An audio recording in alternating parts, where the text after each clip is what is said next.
Before I hand over to Pak Richard, I have a special delivery, or what we call in Javanese language as titipan. So a titipan question from my husband. And now that we are, in the IR international relations discussion, so okay, my husband is not required to speak German because of the 27 million Russians who died fighting the Nazis and preventing Germany's occupation of his country, for which he will always be indebted.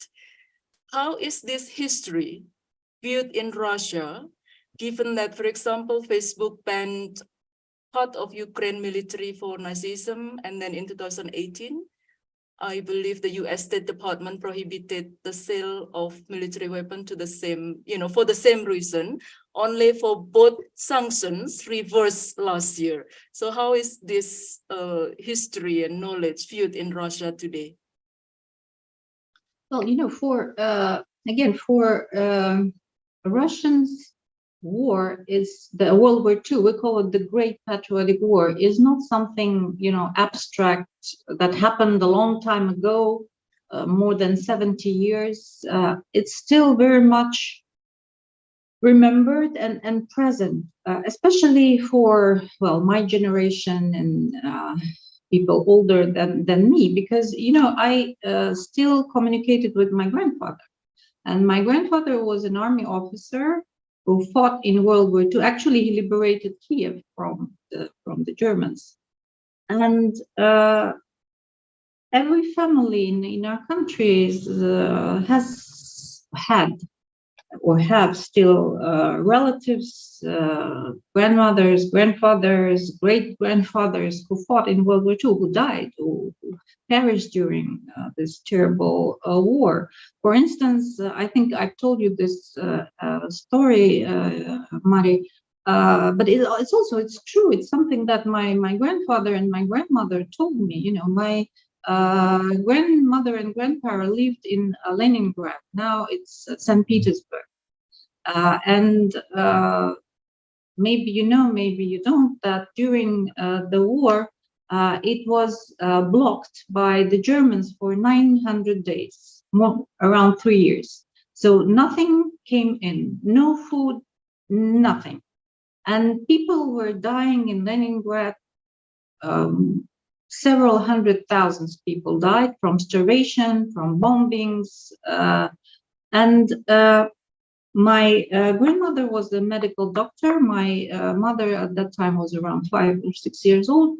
And though the government, when it was already evident that the blockade or the siege was closing, they started to evacuate people from Leningrad.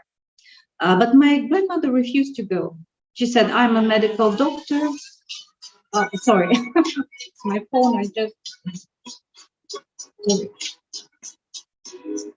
And she refused to go because she said, "I'm a medical doctor. I want to help people."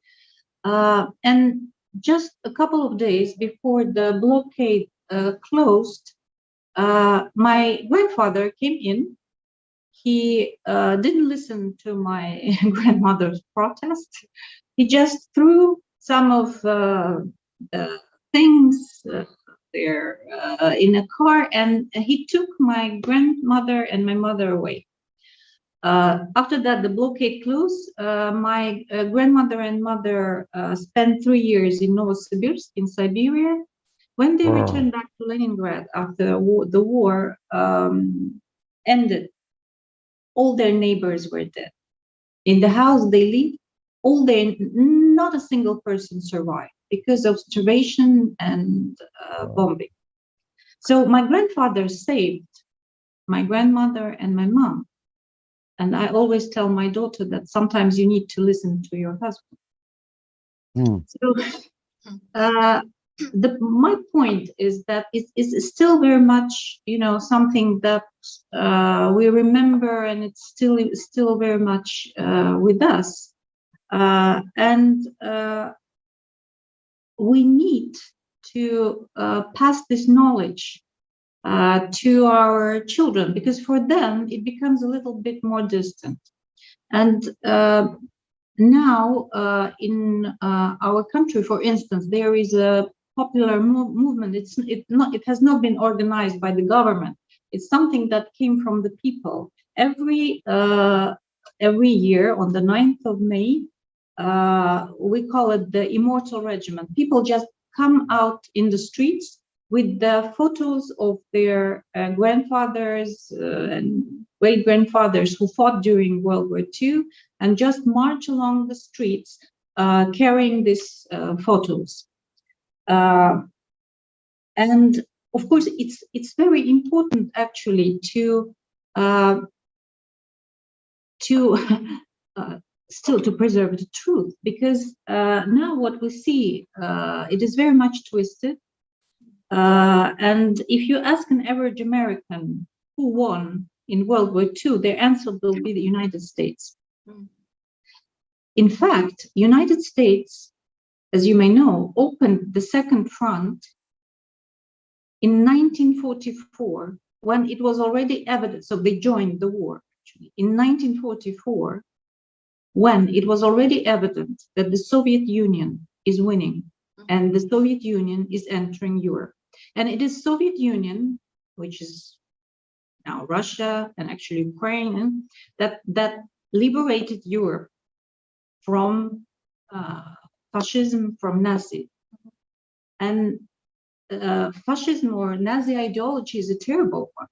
It's a racist ideology, citing that there is a superior race, Germans at that time, and all the others, like Russians, Ukrainians, Belarusians, Asians, are inferior, and Jewish, of course. And that's why they can be killed easily. They are not human, be quite human. So they could be killed, and that happened, 27 million Russians killed 6 million Jewish people, etc., etc.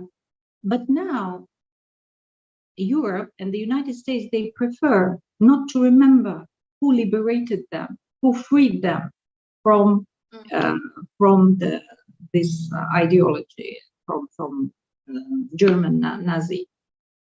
I was once approached by a very respectable American professor, and he wanted to say it was in Malaysia long before the Ukrainian crisis started, and he wanted to say something nice to me, and he told me that the United States, people of the United States are very grateful to my country for helping them win World War II. I said, come on, what? Of course, it's not about how many victims there were, but Americans lost around 400,000, our country 27 million, and that was Soviet troops who entered Berlin and who put the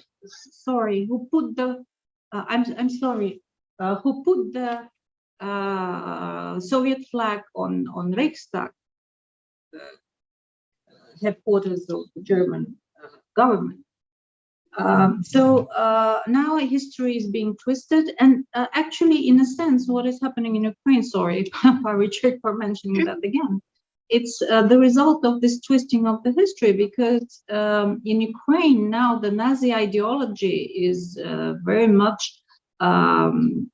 it's not prohibited like in the rest of the world, but it's very much, endorsed and supported by the government, which is something absolutely crazy, because Ukrainians fought together with Russians. We were one country to liberate Europe from this terrible evil.